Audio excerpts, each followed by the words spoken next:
തൈക്കോണ്ടോയാണോ കരാട്ടെയാണോ ഏതാണ് നല്ലത്? കരാട്ടെ എന്നത് ഒരു ജാപ്പനീസ് മാർഷൽ ആർട്ടും തൈക്കോണ്ടോ ഒരു കൊറിയൻ മാർഷൽ ആർട്ടുമാണ്.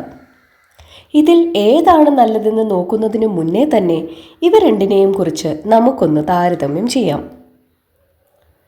കരാട്ടയിൽ കൈകളാണ് കൂടുതലും ഉപയോഗിക്കുന്നത്.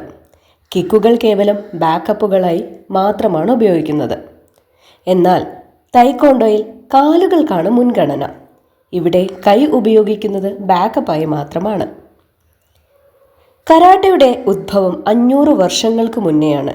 ഒക്നാവ എന്ന ജാപ്പനീസ് ദ്വീപിൽ രാജാവ് ആയുധങ്ങൾ നിരോധിച്ചപ്പോൾ ഉണ്ടാക്കിയെടുത്ത വെറും കൈമുറകളാണ് കരാട്ടെ.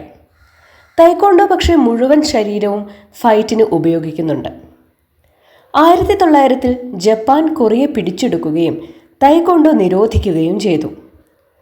അന്ന് രഹസ്യമായി തൈക്കോണ്ടോ പ്രാക്ടീസ് ചെയ്തെങ്കിലും തൈക്കോണ്ടോയുടെ വളർച്ചയ്ക്ക് അത് തടസ്സമായിട്ടുണ്ട്. കരാട്ടയും തൈക്കോണ്ടോയും വളരെ പ്രായോഗികമായതും എഫക്റ്റീവായതുമായ ആയോധന കലകളല്ല. മറിച്ച് ഇവ രണ്ടും പ്രാക്ടീസ് ചെയ്യുന്നതിലൂടെ ശരീരവും മനസ്സും ഏകാഗ്രമാവുകയും ജീവിതചര്യയെ അനുകൂലമായി ബാധിക്കുന്നതുമായ അഭ്യാസമുറകളാണ്.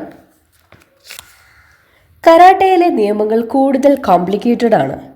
എന്നാൽ തൈക്കോണ്ടോയിലെ നിയമങ്ങൾ താരതമ്യേന സിമ്പിളാണ്.